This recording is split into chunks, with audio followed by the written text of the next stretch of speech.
ഇയാളോട് അയൽവക്കത്തെ ബന്ധവും അതുപോലെ കുടുംബ ബന്ധവും നീ പാലിക്കണമെന്നാണ് പരിശുദ്ധ ഖുർആനിൽ അല്ലാഹു തമ്പുരാൻ പറയുന്നത്. ഇസ്ലാമിന്റെ ദർശനപ്രകാരം നീ വീട് പണിയുമ്പോ നിന്റെ അയൽവാസിയുടെ വീടിന് ഒരു പ്രയാസമുണ്ടാകുന്ന രീതിയിൽ, കാറ്റ് തടയുന്ന രീതിയിൽ നീ വീട് പണിയാൻ പാടില്ല. ചിന്തിക്കണം. നമ്മൾ കാരണം നമ്മുടെ അയൽവാസിക്കും കൂടെ സമൃദ്ധി ഉണ്ടാകണം. നമ്മൾ കാരണം നമ്മുടെ ചുറ്റുപാടുകളിലുള്ളവർക്ക് സന്തോഷമുണ്ടാകണം. നമ്മൾ കാരണം പടച്ചോനെ ഇവന്റെ അടുക്കലാണല്ലോ ഞാൻ താമസിക്കുന്നത്, അങ്ങനെ ഉണ്ടാവാൻ പാടില്ല. ഹബീബായ മുഹമ്മദ് മുസ്തഫ സല്ലല്ലാഹു അലൈഹി വസല്ലമ തങ്ങൾ പറയുകയാണ്, അർബഉം മിൻ സആദത്തിർ റജുലി, ഒരു മനുഷ്യന്റെ ഭാഗ്യം, സൗഭാഗ്യം 4 എണ്ണമാണ്. ഒരാൾക്ക് സൗഭാഗ്യം കിട്ടിയത് 4 കാര്യങ്ങൾ അയാൾക്ക് കിട്ടിയോ എന്ന് നോക്കിയിട്ടാണ്. ഇത് ഞാൻ പറഞ്ഞു കഴിഞ്ഞാൽ നിങ്ങൾക്ക് എല്ലാവർക്കും മനസ്സിലാക്കാൻ കഴിയും ഞാൻ ഭാഗ്യവാനാണോ അല്ലേ എന്ന്. ഞാൻ അത്ര നേരം പറഞ്ഞപ്പോഴേക്ക് കുറെ ആളുകൾക്ക് ഉറക്കം വന്നോ എന്ന് ഞാൻ സംശയിക്കുകയാണ്. ഉറക്കം വന്നോ? ഇല്ല, അൽഹംദുലില്ലാ. അപ്പൊ ആ പറഞ്ഞ ആൾക്ക് ഏതായാലും വന്നിട്ടില്ല. പറയാത്ത ആൾക്കാർക്ക് ഇനി ഉറക്കം വരുന്നുണ്ടോ എന്നുള്ളത് നമുക്ക് നോക്കണം എന്നുണ്ടെങ്കിൽ ഒന്ന് എഴുന്നേറ്റ് നിൽക്കാൻ പറഞ്ഞാൽ എല്ലാവർക്കും റാഹത്ത്. ഞാൻ പ്രസംഗം തുടങ്ങിയിട്ട് ഇപ്പൊ എത്ര നേരമായി? അരമണിക്കൂറായോ? നിങ്ങൾ ആരും സമയം നോക്കിയിട്ടില്ല, പറയണതിരുന്ന് അങ്ങനെ കേൾക്കുക. 1 മണിക്കൂർ കറക്റ്റ് ആണോ? 1 മണിക്കൂറാണ്. ഇൻഷാ അല്ലാഹ് ഇനി 1 മണിക്കൂറും കൂടെ പോകും തോന്നുന്നുണ്ടല്ലേ? അല്ലാഹു തആല സ്വീകരിക്കട്ടെ. അല്ലാഹു ഈ പറയുന്ന കാര്യങ്ങളൊക്കെ ജീവിതത്തിൽ അല്ലാഹു നമുക്ക് വലിയ വെളിച്ചമാക്കി തരട്ടെ. നമ്മുടെ ജീവിതത്തിലും സാമൂഹികമായ നമ്മുടെ ചുറ്റുപാടുകളിലൊക്കെ അല്ലാഹു വലിയ ബറക്കത്ത് തരട്ടെ. അപ്പൊ നമുക്ക് എഴുന്നേറ്റ് നിന്ന് ചെറിയൊരു സ്വലാത്ത് ചൊല്ലിയാലോ? എല്ലാവരും സ്വലാത്ത് ചൊല്ലൂ. തവസ്സൽനാ ബിബിസ്മില്ലാഹ് വബിൽ ഹാദി റസൂലില്ലാഹ് വകുല്ലി മുജാഹിദിൻ ലില്ലാഹ് വഅഹ്ലിൽ ബദ്രി യാ അല്ലാഹ് സ്വലാത്തുല്ലാഹ് അലാ ത്വാഹ റസൂലില്ലാഹ് സ്വലാത്തുല്ലാഹ് സലാമുല്ലാഹ് അലാ യാസീൻ ഹബീബില്ലാഹ്. ഉറക്ക് അശ്രദ്ധ രണ്ടും പോയവര് മാത്രം ഇരിക്കി, അല്ലാത്തവർക്ക് നിൽക്കാനും സൗകര്യമുണ്ട്, കിടക്കാനും സൗകര്യമുണ്ട്. എല്ലാവരും പോയോ?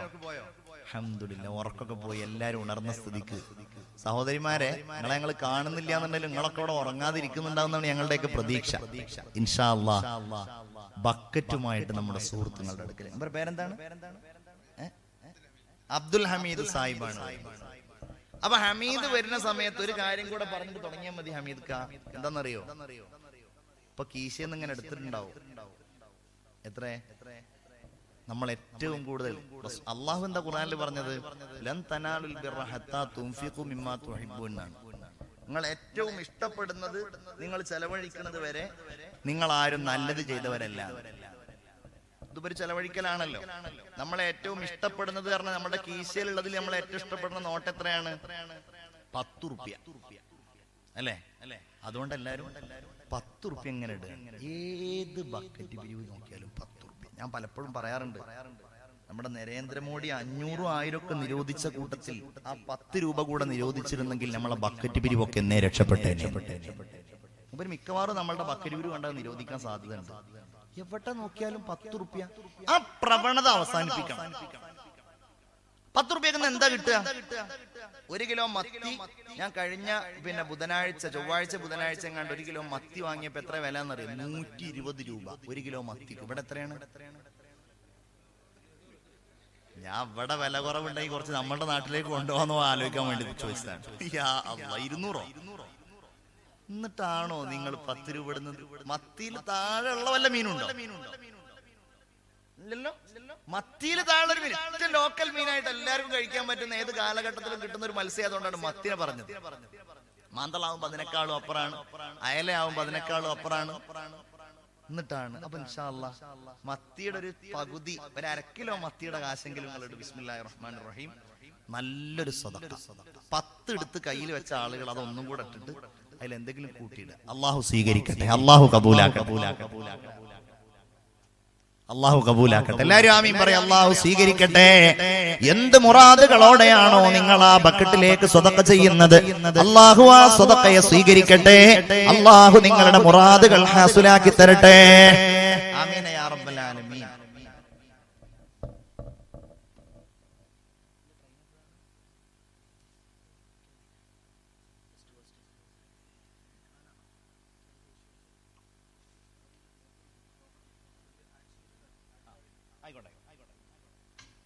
അപ്പൊ നമ്മൾ പറഞ്ഞുകൊണ്ട് വന്നത് എന്താ? അപ്പൊ ഞാൻ ഈ ഇത് പറയുന്നതിന്റെ മുമ്പ് എന്താണ് പറഞ്ഞത് നിങ്ങൾ പറയണം. ഞാൻ എന്ത് പറഞ്ഞിട്ടാ നിർത്തിയത് നിങ്ങൾ ശ്രദ്ധിക്കണം. ഇതൊരു ആത്മസുഹൃത്താണ്. അള്ളാഹു ദീർഘായുസ് കൊടുക്കട്ടെ, ആരോഗ്യം കൊടുക്കട്ടെ. എന്തോ ഒരു ഓപ്പറേഷനുമായി ബന്ധപ്പെട്ട് എന്തോ ഒരു കാര്യം പറഞ്ഞിരുന്നു പ്രിയപ്പെട്ട റഹ്മാൻ, റിയാസ് റഹ്മാൻ. അള്ളാഹു താഴെ എന്ത് ബുദ്ധിമുട്ടുണ്ടെങ്കിലും അള്ളാഹു താഴെ നിറവേറ്റി കൊടുക്കട്ടെ. നിങ്ങൾ ആലോചിച്ച് നോക്കൂ, ഞാൻ ഇപ്പൊ എന്താ പറഞ്ഞത്? നിങ്ങൾ പറയും 4 കാര്യങ്ങൾ ഉണ്ടെങ്കിൽ ഒരാള് വിജയിയാണ്. എപ്പോഴും കേൾക്കുന്ന ഹദീസാണ്, ഞാൻ അതുകൊണ്ട് ചുരുക്കി പറയാം. 1, ഇംറഅത്തുൻ സ്വാലിഹ, സദ്വൃത്തയായ ഒരു ഭാര്യ. അതുണ്ടോ നമ്മൾ വിജയിച്ച ആളാണ്. എന്താണ് എല്ലാവരുടെയും മുഖം മങ്ങിയോ? നിങ്ങൾ വിജയികൾ തന്നെയല്ലേ ഇതില്? അള്ളാഹു തൗഫീഖ് തരട്ടെ, അള്ളാഹു അനുഗ്രഹം ചൊരിയട്ടെ. ആമീൻ യാ റബ്ബൽ ആലമീൻ. അതോ പണ്ടൊരാള് പറഞ്ഞതുപോലെയാണോ? പണ്ടൊരാള് കാര്യമായി വാള് പറഞ്ഞുകൊണ്ടിരിക്കുകയാണ്. ഭയങ്കര വാള്, ഉസ്താദ് ഭയങ്കര വാള്. വാളിന്റെ ഇടയില് ഉസ്താദ് അവറുകൾ വാളൊക്കെ കഴിഞ്ഞിട്ട് ദുആ ചെയ്യാൻ പറഞ്ഞപ്പോൾ ഒരു സഹോദരിയുടെ ഭാഗത്ത് നിന്ന് ഒരു 250 രൂപയുടെ ഒരു സ്വതക്ക. ഉസ്താദെ കാര്യമായിട്ട് ദ്വാരക്കണം, എനിക്ക് എന്റെ ഭർത്താവിനോടൊപ്പം സ്വർഗത്തിൽ ഒരുമിച്ച് കൂടാൻ ആഗ്രഹമുണ്ട്, സംഭാവന 250 രൂപ. ഉസ്താദിന് ഭയങ്കര സന്തോഷമായി, കാരണം വാള് സ്വീകരിച്ചതിന്റെ അടയാളാണല്ലോ. അങ്ങനെ ഉസ്താദ് ഇങ്ങനെ ദ്വാരക്കുന്നതിന്റെ ഇടയിലുണ്ട് ആണുങ്ങളുടെ ഭാഗത്ത് നിന്ന് 500 രൂപയുടെ വേറെ ഒരു സ്വതക്ക. ഉസ്താദെ നേരത്തെ ചെയ്ത ദുആ സ്വീകരിക്കാതിരിക്കാൻ വേണ്ടി അങ്ങ് ദ്വാരക്കണം. ഞാൻ ഈ സ്ത്രീയുടെ ഭർത്താവാണ്, സ്വർഗത്തിൽ ദുന്യാവ് തന്നെ എങ്ങനെയാ പോണെന്ന് അറിയില്ല, സ്വർഗത്തിലെങ്കിലും ഒന്ന് സമാധാനായിക്കോട്ടെ. തമാശയായിട്ട് പറയണമെന്നുണ്ടെങ്കിലും അങ്ങനെയുള്ളവരാണോ? അല്ല. ഏതായാലും അത് വിജയത്തിന്റെ അടയാളമാ. 1 അൽ മർഅത്തു സ്വാലിഹ, രണ്ടാമത്തേത് വൽ ജാറു സ്വാലിഹ്, നല്ല അയൽവാസി ഒരാൾക്കുണ്ടാവുക. നല്ല ചുറ്റുപാടുകളിലുള്ളവർ, അത് മുസ്ലിം ആവട്ടെ മുസ്ലിങ്ങളല്ലാത്തവരാകട്ടെ, സന്തോഷമുള്ളാകുന്നവരുണ്ടാവുക, ആനന്ദമുണ്ടാക്കുന്നവരുണ്ടാവുക, ആഹ്ലാദകരമായ ജീവിതം ഉണ്ടാക്കുന്നവരുണ്ടാവുക. ഞാൻ എന്നെ കുറിച്ച് പറയാമല്ലോ, എന്റെ ചുറ്റുപാടുകളിലുള്ള അയൽവാസികൾ മുഴുവൻ മുസ്ലിങ്ങളല്ലാത്തവരാണ്. എന്റെ വീടിന്റെ മുകളിലുള്ളവൻ ഒരു മുരളിയാണ്, അതിന്റെ ഇപ്പുറത്തുള്ളത് ഒരു ദേവകിയുടെ വീടാണ്, അതിന്റെ ഇപ്പുറത്തുള്ളത് ഒരു മുസൽമാനായ എന്റെ ബന്ധുവായ ഒരു ഉസ്മാന്റെ വീടാണ്. ഞാൻ എപ്പോഴും ചിന്തിക്കാറുണ്ട്, അല്ലാഹുവേ, ഒരു മതമാവണമെന്നില്ലല്ലോ സ്നേഹം പങ്കുവെക്കാൻ, സൗഹാർദ്ദം പങ്കുവെക്കാൻ, പരസ്പരമുള്ള ഇഷ്ടം പങ്കുവെക്കാൻ. അതാർക്കുമാകാമല്ലോ, മനുഷ്യനായാൽ മതിയല്ലോ. ജാതിയുടെയും മതത്തിന്റെയും അതിർവരമ്പുകൾ മാറ്റിവെച്ച് അയൽവാസി എന്ന ആ സ്നേഹം കൊണ്ട് ആ ബന്ധങ്ങളെ നിബദ്ധമാക്കുവാൻ വേണ്ടി നമ്മെ പഠിപ്പിച്ചു ആദരവായ നബി മുഹമ്മദ് മുസ്തഫ സല്ലല്ലാഹു അലൈഹി വസല്ലം. അവനെ ബഹുമാനിക്കാൻ പഠിപ്പിച്ചു അല്ലാഹുവിന്റെ ദീൻ. അപ്പൊ നല്ല അയൽവാസി ഉണ്ടാവുക. മൂന്നാമത്തേത് എന്താണ്?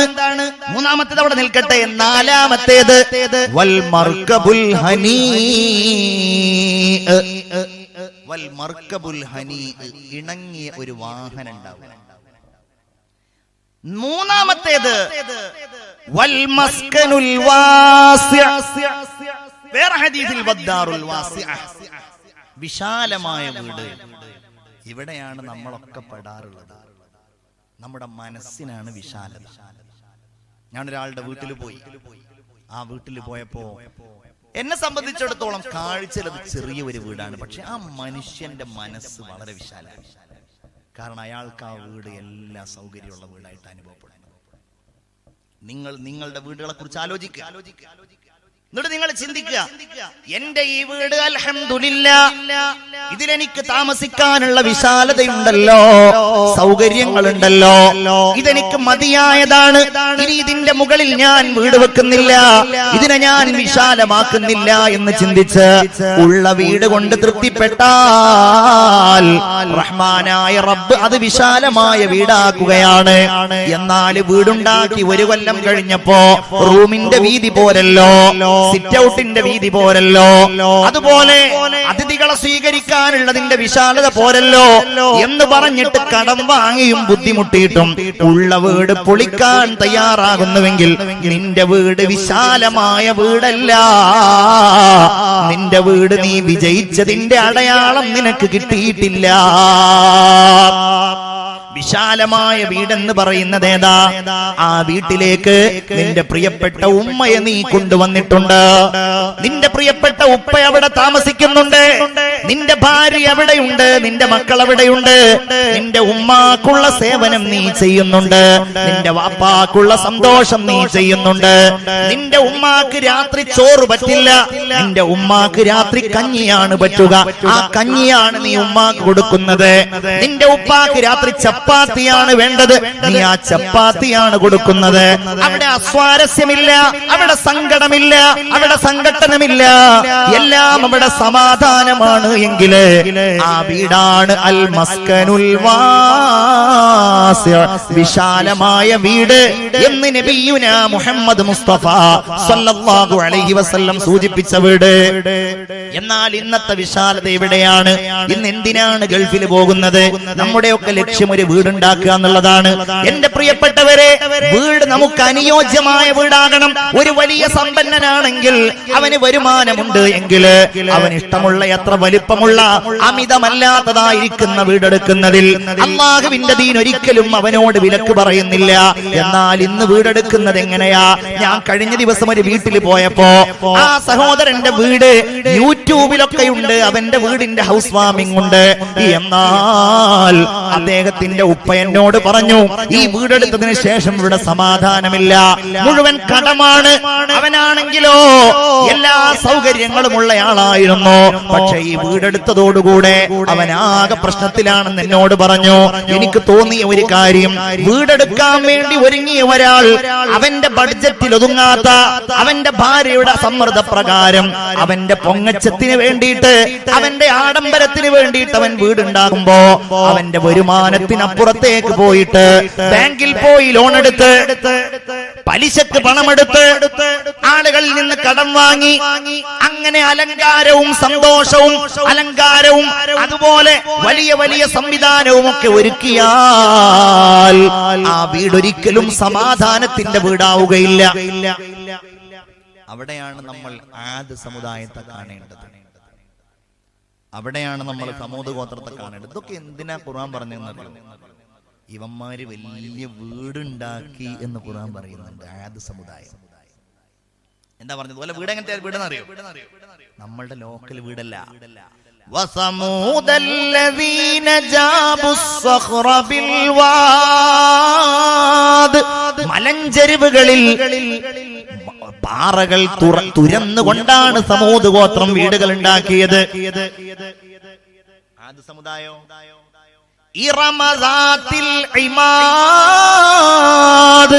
വലിയ വലിയ തൂണുകൾ ഉണ്ടായിരുന്നു അവരുടെ വീടുകൾക്ക്. മഹാനായ സയ്യിദുനാ ഹൂദ് നബി അലൈഹിസ്സലാം അവരോട് ചോദിക്കുകയുണ്ടായി, അല്ലയോ സമുദായമേ, നിങ്ങൾ എന്തിനാണ് ഇത്രയും വലിയ വീടുകൾ ഉണ്ടാക്കുന്നത്? നിങ്ങൾ എന്തിനാണ് ഇത്രയും വലിയ കൊട്ടാരങ്ങൾ ഉണ്ടാക്കുന്നത് എന്നവരോട് ചോദിച്ചപ്പോൾ ഹൂദ് നബി അലൈഹിസ്സലാമിനെ പരിഹസിച്ച് കളിയാക്കി വിട്ട അവരുടെ ഏറ്റവും വലിയ മാതൃകയാണ് പ്രത്യേകിച്ച് കേരളത്തിലുള്ള നമ്മൾ പിന്തുടരുന്നത്. ഞാൻ പറയുന്നത്, ഒരു വീട്, നല്ലൊരു സൗകര്യമുള്ള വീട് ഉണ്ടാക്കുക എന്നുള്ളതിന് ഒരിക്കലും നമ്മൾ എതിർക്കല്ല. പക്ഷെ ആ വീട് പലിശയിൽ അധിഷ്ഠിതമാകരുത്. അള്ളാഹു നമ്മളെ കാക്കട്ടെ. ആ വീട് പൊങ്ങച്ചത്തിന്റെ വീടാകരുത്. അള്ളാഹു നമ്മളെ കാക്കട്ടെ. എനിക്ക് വലിയൊരു വീടുണ്ടാവും, അതല്ല, എനിക്കൊരു വീടുണ്ടാവണം എന്റെ ബഡ്ജറ്റില്, എന്റെ സൗകര്യത്തില്, എന്റെ റാഹത്തിൽ ഒതുങ്ങിയൊരു വീട്. അതാ നിയ്യത്ത്. ഈ നാട്ടിലെ ഏറ്റവും വലിയ വീട്, ഈ ഏറ്റവും വലിയ സൗകര്യം, അങ്ങനെയൊക്കെ ആക്കുമ്പോഴാണ് അല്ലാഹു തആല പരീക്ഷിക്കുക. ചിന്തിച്ചു നോക്കൂ നിങ്ങൾ. അല്ലാഹു തആല എന്താണ് സമൂദ് ഗോത്രത്തെ കാണിച്ചത്? എന്താണ് ആദ്യ സമുദായത്തെ കാണിച്ചത്? ഖിയാമത്ത് നാളിന്റെ അടയാളം എന്താണ്? ഖിയാമത്ത് നാളിന്റെ അടയാളം മനുഷ്യന്മാര് വലിയ വീട് എടുക്കുന്നുള്ളതാണ്. ഞാൻ പറയുന്നത് നമ്മൾ വലിയ വീട്, ചെറിയ വീട് ഉണ്ടാക്കിയോ വലിയ വീട് ഉണ്ടാക്കിയോ അവരല്ല ഞാൻ പറയണത്. ഞാൻ പറയണത് ഈ രണ്ട് സ്വഭാവം, ഒന്ന് പൊങ്ങച്ചത്തിനും രണ്ടാമത് എന്തിനും, രണ്ടാമത് പലിശയിൽ അധിഷ്ഠിതമായതും. ഒരു വീടുണ്ടാക്കുമ്പോ അത്യാവശ്യം ചില്ലറെ കടം വാങ്ങുക എന്നുള്ളതൊന്നും ഒരു പ്രശ്നമുള്ള കേസായിട്ടല്ല ഞാൻ പറയണത്. കടം വാങ്ങാതെ ഒരു വീടുണ്ടാക്കാൻ കഴിയാന്നുള്ളത് അപൂർവമായ ഒരു സംഗതിയാണ്. നമ്മളൊക്കെ ചെറിയ ചെറിയ വീടുണ്ടാക്കേണ്ടി വരും, എല്ലാവരുടെയും ഏറ്റവും വലിയ സ്വപ്നല്ലേ. പക്ഷെ അള്ളാഹു നിഷിദ്ധമാക്കിയ പലിശയും അതുപോലെ പൊങ്ങച്ചവും, ഇത് രണ്ടും ഉണ്ടെങ്കിൽ അവന്റെ കാര്യം പോയി. നമ്മളുടെയൊക്കെ മനസ്സിൽ അങ്ങനെ വല്ലതുണ്ടെങ്കിൽ ഇപ്പോഴേ നമ്മളങ്ങ് ഒഴിച്ചു വിട്ടോ. കാരണം എന്താണെന്നറിയോ? നമുക്കൊക്കെ ഉള്ള ഒരു വീട് അറിയാലോ. എത്ര വലിയ വീട്ടുകാരനാണെങ്കിൽ ഉള്ളൊരു വീട് അറിയാലോ. നാളെ കിടക്കുന്ന വീട്, ഖബറെന്ന മണ്ണാറക്കൂട്, അവിടേക്ക് പോകാനുള്ളതാണ്. 6 കാലുള്ളൊരു കട്ടിലേറ്റി ആളുകൾ മെല്ലെ നടന്നിടുന്നു. ഇരുളാൽ പെയിന്റിട്ട വീട്, ഖബറെന്ന മണ്ണാറക്കൂട്. വലിയ വീടുണ്ടാക്കിയിട്ട് ആ വീടുകൾ ഇങ്ങനെ ലൈറ്റ് അറേഞ്ച്മെന്റുകളൊക്കെ ചെയ്ത് ആ വീട്ടിലേക്ക് കടന്നു വരുന്നവർക്കൊക്കെ വലിയ അത്ഭുതം തോന്നി. പണക്കാരല്ലാത്ത ആളുകൾ ആ വീട്ടിലേക്ക് വരുമ്പോ അവരെ പുച്ഛത്തോടുകൂടെ സമീപിച്ച് സമ്പന്നരായ സമ്പന്നരല്ലാത്ത അനുജനെയും ജ്യേഷ്ഠനെയും ഒക്കെ അകറ്റി നിർത്തിയിട്ട് അങ്ങനെയുള്ള ഒരു പൊങ്ങച്ചമുണ്ടല്ലോ. മുഅ്മിനേ, പള്ളിപ്പുഴയിലെ മുഅ്മിനീങ്ങളെ, പള്ളിപ്പുഴയിലെ ഉമ്മമാരെ, അങ്ങനെയൊക്കെയുള്ള സ്വഭാവമാണ് എങ്കിൽ നമ്മളൊന്ന് ചിന്തിക്കുക. എന്റെ ഈ സുന്ദരമായ വീട്ടിൽ വെച്ച് ഞാൻ അങ്ങ് മരിച്ചു പോയാൽ എന്നോടൊരു സഹോദരൻ പറയുകയാണ്, ഉസ്താദേ, ഞങ്ങളുടെ നാട്ടിൽ വലിയ ഒരു വീടിന്റെ ഉടമയുണ്ടായിരുന്നു. നാട്ടുകാർക്കൊക്കെ ആ വീട്ടിലേക്ക് പോകുക എന്നുള്ളത് വലിയ ഒരു സ്വപ്നമായിരുന്നു. പക്ഷേ വല്ല കാര്യത്തിനും വേണ്ടി ചെന്നാൽ, വല്ല സഹായത്തിനും വേണ്ടി ചെന്നാൽ പുച്ഛിച്ച് പറഞ്ഞേക്കുമായിരുന്നു അയാൾ. അങ്ങനെ എല്ലാവരിൽ നിന്നും അയാൾ അകന്നു കഴിഞ്ഞു. അയാൾ ഇങ്ങനെ വലിയ കാറിൽ യാത്ര ചെയ്യും. ഞങ്ങളുമായിട്ടൊന്നും അയാൾ യാതൊന്നും മിണ്ടുകയില്ല. എന്നിട്ട് അവസാനം അയാൾ പറയാണ്, ഈ മനുഷ്യനും മക്കളുമൊക്കെ വലിയ രാജാക്കന്മാരെ പോലെ കഴിഞ്ഞു. എല്ലാവർക്കും അവരെ പുച്ഛമാണ്, എല്ലാവരെയും അവർക്ക് പുച്ഛമാണ്. അയൽവാസികളുമായിട്ടൊന്നും ഒരു ബന്ധവുമില്ല. ആര് കല്യാണത്തിന് വിളിച്ചാലും കത്തവിടെ വെച്ച് പൊക്കോ എന്നാ പറയുക. അവര് ചെല്ലുകയില്ല. ഇനി ചെന്നാൽ തന്നെ അവരൊന്നും കാര്യമായിട്ട് ചെയ്യൂല. അങ്ങനെ ഞങ്ങളിതിങ്ങനെ കണ്ട് അവസാനം പെട്ടെന്നൊരു ദിവസം ആ മനുഷ്യൻ മരിച്ചുപോയി. അല്ലാഹുവേ, മയ്യിത്ത് ആ വീട്ടിൽ ഇങ്ങനെ വെക്കുമ്പോ ഞങ്ങൾ നാട്ടുകാർക്കും പോകാനൊരു താല്പര്യവുമില്ല. അത് അയാളോട് വിരോധമുണ്ടായിട്ടല്ല, നമ്മളുമായിട്ട് ബന്ധമില്ലല്ലോ. അങ്ങനെ അവസാനം പള്ളിയിലെ ഉസ്താദിനെ വിളിച്ചു. പള്ളിയിലെ ഉസ്താദിനെ ഇയാൾ ഒരു ദിവസം എന്തോ പറഞ്ഞ് പുച്ഛിച്ചിട്ടുണ്ടായിരുന്നു. എന്നാലും ഉസ്താദ് ക്ഷമിച്ചു, കൂട്ടുകുടുംബങ്ങൾ ക്ഷമിച്ചു. ഉസ്താദ് തന്നെ നാട്ടിലുള്ള എല്ലാവർക്കും ഫോൺ ചെയ്തിട്ട് ഈ മനുഷ്യന്റെ മയ്യിത്ത് കാണാൻ വരാൻ പറഞ്ഞു. നമ്മളുടെ ഒരു ബാധ്യതയാണല്ലോ. അങ്ങനെ ഇയാള് മരിച്ചു കഴിഞ്ഞു. കഴിഞ്ഞിട്ട് ഇയാളുടെ മകൻ കാര്യങ്ങളൊക്കെ തിരിച്ചറിഞ്ഞു. അൽഹംദുലില്ലാഹ്, മകൻ പൊതുവായ കാര്യങ്ങൾക്ക് സഹായിക്കാൻ തുടങ്ങി. നാട്ടുകാരോട് ചിരിക്കാൻ തുടങ്ങി. നാട്ടുകാർക്ക് സന്തോഷകരമായ അനുഭവങ്ങൾ ഉണ്ടാവാൻ തുടങ്ങി. ഇന്ന് ആ വീട് ഞങ്ങളുടെ നാട്ടിലെ എല്ലാവരുടെയും മത്താണിയായ ഒരു വീടാണ്. എല്ലാവർക്കും സന്തോഷം നൽകുന്ന ഒരു വീടാണ്. ആ മനുഷ്യന്റെ മകൻ ഇന്ന് ഒരുപാട് ഖൈറുകൾ ചെയ്യുന്നുണ്ടെന്ന് എന്നോടൊരു സഹോദരൻ അനുഭവം പറഞ്ഞത് ഞാൻ ഈ സന്ദർഭത്തിൽ പങ്കുവെക്കുകയാണ്. വിശാലമായ വീട് എന്ന് പറയുമ്പോ നമ്മളുടെ വീടുകളൊന്നും നമ്മൾ അഹങ്കാരത്തിന്റെ ലക്ഷണാക്കരുത്. അല്ലാഹു തആല ആദ്യ സമുദായത്തെ അങ്ങോട്ട് തകർത്ത് കളഞ്ഞു. കാരണം എന്താ? ഒരു വലിയ ഇമാദ്, വലിയ തൂണുകൾ ഉണ്ടാക്കി. അൽഹംദുലില്ലാഹ്, നമ്മളൊക്കെ എത്ര സ്തുതിക്കണം അല്ലാഹനെ. നിങ്ങളൊന്ന് ആലോചിച്ചു നോക്കൂ പ്രിയപ്പെട്ടവരെ. ആദരവായ ഹബീബ് സയ്യിദുനാ മുഹമ്മദ് മുസ്തഫ സല്ലല്ലാഹു അലൈഹി വസല്ലം തങ്ങളുടെ വീടുകളെ കുറിച്ച് ഖുർആൻ പറയുന്നുണ്ടല്ലോ. അൽ ഹുജറാത്ത് എന്ന അധ്യായം നിങ്ങൾ ഖുർആനിൽ കണ്ടിട്ടില്ലേ? അൽ ഹുജറാത്ത് എന്ന് പറഞ്ഞാൽ റൂമുകൾ, മുറികൾ എന്നാണ് അതിന്റെ അർത്ഥം. അതായത് റസൂലുള്ളാഹി തങ്ങളുടെ വീടുകൾ, റസൂലുള്ളാഹി തങ്ങളുടെ പരിശുദ്ധമായ പള്ളിയോട് ചേർന്നുണ്ടായിരുന്ന ആയിഷ ബീവിയുടെ വീട്, മൈമൂന ബീവിയുടെ വീട്, ഹഫ്സ ബീവിയുടെ വീട്, സഫിയ ബീവിയുടെ വീട്, അങ്ങനെ റസൂലുള്ളാഹി തങ്ങളുടെ ഇണകളുടെ വീട്, ആ വീടുകളിൽ ഓരോന്നിലായിരുന്നു ആദരവായ റസൂലുള്ളാഹി തങ്ങൾ താമസിച്ചു കൊണ്ടിരുന്നത്.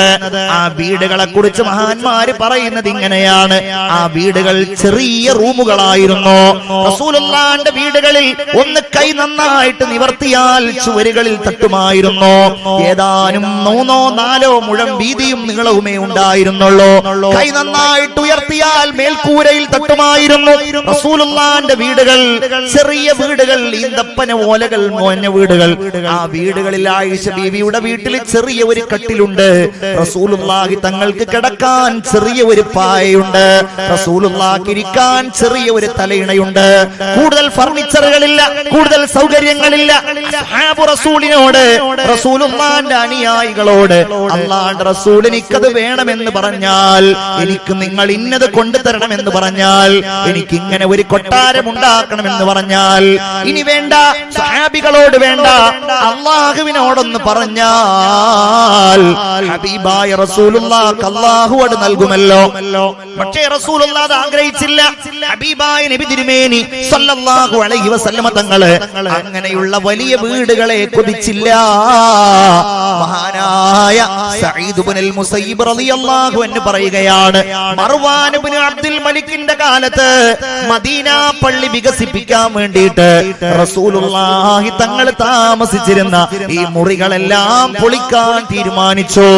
ഞങ്ങളെല്ലാവരും ഇവിടെ ഒരുമിച്ച് കൂടി, നബിയുടെ അനുയായികളും മദീന നിവാസികളും ഇവിടെ ഒരുമിച്ച് കൂടി ഈ വീടുകൾ പൊളിക്കുന്നത് കണ്ടപ്പോ ഹബീബായ പ്രവാചകന്റെ ആ സുഗന്ധമേറ്റുവാങ്ങിയ അവിടുത്തെ പ്രവർത്തനങ്ങൾക്ക് സാക്ഷിയായ ആ മുറികൾ പൊളിക്കുന്നത് കണ്ടപ്പോ മദീന നിവാസികൾ മുഴുവൻ പൊട്ടിക്കരഞ്ഞു പോയി. അവര് വിളിച്ചു പറയുകയാണ്, അല്ലാഹ്, ഈ റൂമുകൾ ഇവിടെ നിലനിന്നിരുന്നുവെങ്കിൽ, ഖുർആൻ പരാമർശിച്ച ഈ മുറികൾ ഇവിടെ നിലനിന്നിരുന്നുവെങ്കിൽ ഞങ്ങളുടെ പിറകെ വരുന്ന ആളുകൾക്ക് മനസ്സിലാക്കാമായിരുന്നല്ലോ, അവർക്ക് തിരിച്ചറിയാമായിരുന്നല്ലോ എങ്ങനെയാണ് ഹബീബായ നബിയുടെയും അവിടുത്തെ അനുചരൻ അവിടുത്തെ വീടിന്റെയും അവസ്ഥ എന്ന്, അവിടുത്തെ ലാളിത്യം എന്താണ് എന്ന് ചിന്തിച്ചു നോക്കുക. നമ്മൾ എന്റെ പ്രിയപ്പെട്ടവരെ, നമ്മൾ ഇന്ന് വീടുകളുമായി ബന്ധപ്പെട്ടിട്ട് ഒരുപാട് തെറ്റിദ്ധാരണകളുള്ള ഒരു വിഭാഗമാണ്. വാസ്തു എന്ന് കേട്ടിട്ടുണ്ടോ? വാസ്തുശാസ്ത്രം എന്ന് പറഞ്ഞാൽ വീട് നിർമ്മിക്കുന്ന ശാസ്ത്രം എന്നാണ് അതിന്റെ അർത്ഥം. വാസ്തുശാസ്ത്രം. പക്ഷെ ആ ശാസ്ത്രം ഭവനം ഉണ്ടാക്കുന്ന ശാസ്ത്രമാണെങ്കിൽ, ഒരു എഞ്ചിനീയറിംഗ് പഠിക്കുകയാണ്, അല്ലെങ്കിൽ വീടിന്റെ പ്ലാൻ എങ്ങനെ ഉണ്ടാക്കലെന്ന് പഠിക്കുകയാണ്, അത് തെറ്റായ സംഗതിയല്ല, അത് ശരിയാണ്. ഇന്ന് ഈ ശാസ്ത്രത്തിൽ ഒരുപാട് ഇസ്ലാമിൻ്റെതല്ലാത്ത ആശയങ്ങൾ കടന്നുകൂടിയിട്ടുണ്ട്. അത് വളരെ വിശദമായ ഒരു വിഷയമാണ്. എന്തുകൊണ്ടെന്നാൽ ഈ വാസ്തുശാസ്ത്രവുമായി ബന്ധപ്പെട്ട ഒട്ടനേകം കാര്യങ്ങൾ, ഈ വാസ്തു എന്നത് തന്നെ ഹിന്ദു മിത്തോളജിയിലുള്ള ഒരു പിശാചിന്റെ നാമമാണ്. അങ്ങനെയാണ്. അതിവിടെ വെച്ച് പറയേണ്ടതില്ല, എന്നാലും സൂചിപ്പിക്കാമല്ലോ. അസുരന്മാരും ദേവന്മാരും തമ്മിൽ ഒരുപാട് യുദ്ധങ്ങൾ ഉണ്ടായി എന്നാണ്. കുട്ടികളൊക്കെ വായിച്ചിട്ടുണ്ടാകും, അസുരന്മാരും ദേവന്മാരും തമ്മിലുള്ള യുദ്ധം. ഇതിൽ ആരും ജയിക്കൂല, ആരും തോൽക്കൂല. ഒടുവില് ഈ അസുരന്മാർ ദേവന്മാരെ ചില രീതിയിൽ പരാജയപ്പെടുത്തി അവസാനം ഒരു വാസ്തു എന്ന് പറഞ്ഞൊരു പിശാച് ഉണ്ടാവുകയും ആ പിശാചിൽ നിന്ന് രക്ഷ നേടാൻ വേണ്ടിയിട്ട് ദേവന്മാർ ശിവനെ സമീപിച്ചപ്പോ ശിവൻ വാസ്തുവിനെ ഭൂമിയിലേക്ക് പറഞ്ഞയക്കുകയും ചെയ്യുന്നൊക്കെയാണ് അതിന്റെ ഐതിഹ്യം. വളരെ വിശദമായ കഥകളാണ്, അവരുടെ ഇടയിലുള്ള കഥകളാണ്. എന്നിട്ട് പറഞ്ഞു, ആരാണോ ഭൂമിയിൽ ഈ വാസ്തുവിനെ പ്രീതിപ്പെടുത്തുന്നത്, പൂജ ചെയ്യുന്നത്, അവര് താമസിക്കുന്ന ഇടമൊക്കെ സന്തോഷത്തിന്റെ ഇടമായി മാറും. അതുകൊണ്ടാണ് വീടുണ്ടാക്കുമ്പോ ചില ആൾക്കാർ വാസ്തുപൂജ നടത്തുന്നത്. അതുമായി ബന്ധപ്പെട്ടിട്ട് എന്ത് പൂജ ചെയ്യുകയാണെങ്കിലും അശ്ശിർക്കു ബില്ലാഹ്.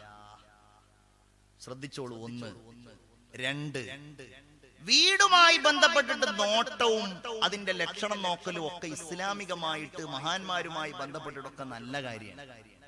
പക്ഷെ ഉണ്ടല്ലോ, വീട്ടുമായി ബന്ധപ്പെട്ട് നമ്മൾ ഇന്ന് കേൾക്കുന്ന പലതും പല മൂലകളും ഉണ്ട്. തെക്ക് പടിഞ്ഞാറ് മൂല, കിഴക്ക് പടിഞ്ഞാറ് മൂല, മറ്റേ മൂല, ആ മൂല, കന്നിമൂല, എന്ത് മൂലയാണെങ്കിലും അതൊക്കെ ഈ മിത്തോളജിയുമായി, ഹിന്ദു മിത്തോളജിയുമായിട്ട് ബന്ധപ്പെട്ടതാണ്. അവരുടെ പുരാണങ്ങളുടെ കഥകളുടെ അടിസ്ഥാനമാണ്. അവരുടെ വിശ്വാസപ്രകാരം ഈ വാസ്തുവിന്റെ പാദം പതിക്കുന്ന ഭാഗമാണ് കന്നിമൂല എന്നാണ്. കന്നിമൂല എന്ന് പറഞ്ഞിട്ടുണ്ടെങ്കിൽ തെക്ക് പടിഞ്ഞാറ് മൂല. ആ മൂലയില് അവിടെ ആ കാല് പതിക്കുന്ന ഭാഗമായത് കൊണ്ട് അവിടെ ബാത്റൂം പാടില്ല, അവിടെ അത് പാടില്ല, ഇത് പാടില്ല. ഇനി വല്ലതും ഉണ്ടായിട്ടുണ്ടെങ്കിൽ അതിന്റെ അടിസ്ഥാനത്തിലാണ് വീട്ടിലുണ്ടാകുന്ന എല്ലാ അവലക്ഷണങ്ങളും തുടങ്ങിയ വിശ്വാസം ഉണ്ടല്ലോ. അങ്ങനെയുള്ള വിശ്വാസങ്ങൾ മുഴുവൻ അനിസ്ലാമികമാണ്. അതൊക്കെ ശിർക്കുമായി ബന്ധപ്പെട്ടതാണ്. നമ്മൾ തന്നെ എന്താണ്, കുറെ കാലം എല്ലാരും ഇങ്ങനെ കേട്ടു, നമുക്കും തന്നെ ഒരു വീടുണ്ടാക്കുമ്പോൾ ഇനിയിപ്പോ ഒറ്റ വീടാണല്ലോ ഒരിക്കൽ ഉണ്ടാക്കുക. അതുകൊണ്ട് തന്നെ അയാൾ പറയുന്നു, ഇയാൾ പറയുന്നു. ചില മുസ്ലിങ്ങളായ ആളുകൾ പോലും, ആ രംഗത്ത് പ്രവർത്തിക്കുന്ന ആളുകൾ പോലും ഇതിനെയൊക്കെ കൂട്ടുപിടിക്കുന്നതായിട്ട് കാണാൻ കഴിയും. നമ്മൾ അതിലേക്കൊന്നും പോകരുത്. മഹാന്മാരായ ആലിമീങ്ങൾ, സ്വാലിഹീങ്ങൾ, ഇത്തരം കാര്യങ്ങളിൽ നൈപുണ്യം നേടിയ ആളുകൾ ഖുർആനുമായി ബന്ധപ്പെട്ട്, ഹദീസുകളുമായി ബന്ധപ്പെട്ടിട്ട് വല്ലതും പറയുകയാണെങ്കിൽ അത് സ്വീകരിക്കുക. മറ്റൊന്നും നമ്മൾ സ്വീകരിക്കാൻ പാടില്ല. ശിർക്കാണ്. നമ്മളിങ്ങനെ ചിന്തിക്കും, ഞാനൊക്കെ ഇപ്പൊ എവിടെയാ ശിർക്ക് ചെയ്യുന്നത്? ഇവന്റെ വീടുണ്ടാക്കുമ്പോ, അതിന് തറക്കല്ലിടുമ്പോ, ആ വീട് ഉദ്ഘാടനം ചെയ്യുമ്പോ 1-ാം നമ്പർ ശിർക്ക് ചെയ്തിട്ട് അവൻ നടക്കുന്നത്. ഗൗരവല്ലേത്? എന്റെ പ്രിയപ്പെട്ടവരെ, നമ്മൾ ആലോചിക്കണം. നമ്മളുടെ വീട്ടിൽ നമ്മൾ ചെയ്യേണ്ട ഏറ്റവും വലിയ പ്രവർത്തനങ്ങളിലൊന്ന് ആ വീട്ടിൽ നിസ്കാരം നിലനിർത്തുക എന്നുള്ളതാണ്. ഉമ്മ നിസ്കരിക്കണം, വാപ്പ നിസ്കരിക്കണം, മക്കൾ നിസ്കരിക്കണം. ആ വീട് നിസ്കാരത്തിന്റെ ഇടമായി മാറണം, നിസ്കരിക്കുന്ന ഗേഹമായി മാറണം. മഹാനായ ഇത്ബാൻ ഇബ്നു മാലിക് റളിയല്ലാഹു അൻഹു പറയുകയാണ്, റസൂലുള്ളാഹി സ്വല്ലല്ലാഹു അലൈഹി വസല്ലമ തങ്ങൾ ഒരിക്കൽ എന്റെ വീട്ടിലേക്ക് വന്നു. ഞാനൊരു പുതിയ വീടെടുത്തപ്പോ റസൂലുള്ളാഹി എന്നോട് ചോദിച്ചു, ഇത്ബാനേ, എവിടെയാണ് ഞാൻ നിസ്കരിക്കേണ്ടത്? ഇത്ബാൻ, മഹാനായ റസൂലുള്ളാഹി സ്വല്ലല്ലാഹു അലൈഹി വസല്ലമ തങ്ങൾ പറഞ്ഞു. അപ്പോൾ ഇത്ബാൻ ഒരു സ്ഥലം കാണിച്ചു കൊടുത്തപ്പോ മഹാനായ ഇത്ബാൻ ഇബ്നു മാലിക് റളിയല്ലാഹു അൻഹുവിന്റെ വീട്ടിൽ റസൂലുള്ളാഹി ഒരു സ്ഥലത്ത് നിസ്കരിച്ചു. പിന്നെ ആ സ്ഥലം ഞങ്ങളൊക്കെ നിസ്കരിക്കാൻ വേണ്ടി ഉപയോഗിക്കുമായിരുന്നു. നിങ്ങൾ ആലോചിക്കേണ്ട സംഗതിയാണ്. വീട്ടിൽ കയറിക്കൂടാൻ പറ്റിയ ഏറ്റവും നല്ല സമയം എന്ന് പറഞ്ഞാൽ ളുഹായുടെ സമയമാണ്, ഉച്ചയുടെ മുമ്പുള്ള സമയം. പ്രഭാതം ഏറ്റവും ഉത്തമമായതാണ്. അതാ സുബ്ഹയുടെ സമയം എന്നുള്ളത് മാറ്റിയിട്ട് നമ്മളത് ആ പ്രഭാത സമയത്ത് ഒരു ളുഹാ നിസ്കരിച്ച് കയറുകയാണെങ്കിൽ അത് ഏറ്റവും ഉത്തമമായ ഒരു അവസ്ഥയായിരിക്കും. ഞാൻ എന്റെ പ്രിയപ്പെട്ട സഹോദരന്മാരോടും സഹോദരിമാരോടും പറയാണ്, വീട്ടിൽ നിസ്കരിക്കാൻ ഒരിടം നൽകൽ വളരെ നല്ലതാണ്. അല്ലാഹു തആല പരിശുദ്ധ ഖുർആനിലൂടെ പറഞ്ഞത് നമുക്കറിയാമല്ലോ. വഔഹൈനാ ഇലാ മൂസാ വഅഖീഹി ഹാറൂൻ, മൂസ അലൈഹിസ്സലാമിലേക്കും ഹാറൂൻ അലൈഹിസ്സലാമിലേക്കും നാം ദിവ്യബോധനം നൽകി. അന്തബവ്വഅ ലിഖൗമികുമാ ബിമിസ്റ ബുയൂതാ, മൂസ നബിയും ഹാറൂൻ നബിയും നിങ്ങളുടെ ഈ മിസ്റിൽ നിങ്ങൾ വീടുകൾ ഉണ്ടാക്കണം. അവരോട് പറയാണ്, നിങ്ങൾ ഈജിപ്തിൽ വീടുകൾ ഉണ്ടാക്കണം.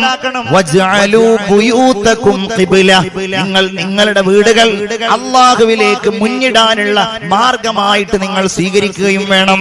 നിസ്കരിക്കാത്ത വീടുകൾ ശപിക്കപ്പെട്ട വീടുകളാണ്. സുബഹിക്ക് എഴുന്നേൽക്കാത്ത വീടുകൾ അഭിശപ്തമായ വീടുകളാണ്. എന്റെ ഉപ്പമാരെ, ഉമ്മമാരെ, നിങ്ങൾ നിങ്ങളുടെ വീടുകളിൽ എഴുന്നേറ്റാലും നിങ്ങൾ മറക്കരുതേ, 7 വയസ്സിന് മുകളിലുള്ള നിങ്ങളുടെ പ്രിയപ്പെട്ട മക്കളെ നിങ്ങൾ നിസ്കരിക്കാൻ വേണ്ടി രാവിലെ എഴുന്നേൽപ്പിക്കണം. ആ വീടുകളിൽ നിസ്കാരങ്ങളുടെ, ആ വീടുകളിൽ പരിശുദ്ധ ഖുർആനിന്റെ പ്രഭ ഉണ്ടാകണം. അങ്ങനെയുള്ള വീടുകളിൽ മാത്രമാണ് അല്ലാഹു തമ്പുരാൻ സന്തോഷവും സമാധാനവും നൽകുന്നത്. നമ്മൾ ആ വീട്ടിലേക്ക് കടക്കുമ്പോൾ ബിസ്മി ചൊല്ലി കടന്നാൽ, ആ വീട്ടിലേക്ക് നമ്മൾ പ്രവേശിക്കുമ്പോൾ വീട്ടിലുള്ളവരോട് സലാം പറഞ്ഞ് പ്രവേശിച്ചാൽ റഹ്മാനായ റബ്ബ് സുബ്ഹാനഹു വ തആല നമ്മളുടെ വീടുകളിൽ അനുഗ്രഹം ചൊരിയുന്നതാണ്. നമ്മൾ ആരാ ശ്രദ്ധിക്കാറുള്ളത്? ഇന്നിപ്പോ വീട്ടിൽ നിന്ന് ഇറങ്ങിയപ്പോ, വീട്ടിൽ നിന്ന് ഇറങ്ങുമ്പോൾ ചൊല്ലേണ്ട ദിക്ർ ചൊല്ലി എത്ര ആളുണ്ട് എന്ന് ചോദിച്ചാൽ എന്താ പറയാ? ബിസ്മില്ലാഹ്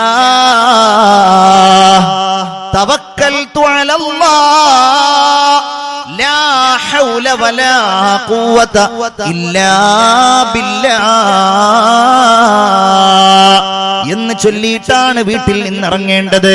അങ്ങനെ ഒരാൾ വീട്ടിൽ നിന്നിറങ്ങിയാൽ അല്ലാഹുവിന്റെ ഹിഫ്ള് അവനുണ്ടാകുന്നതാണ്.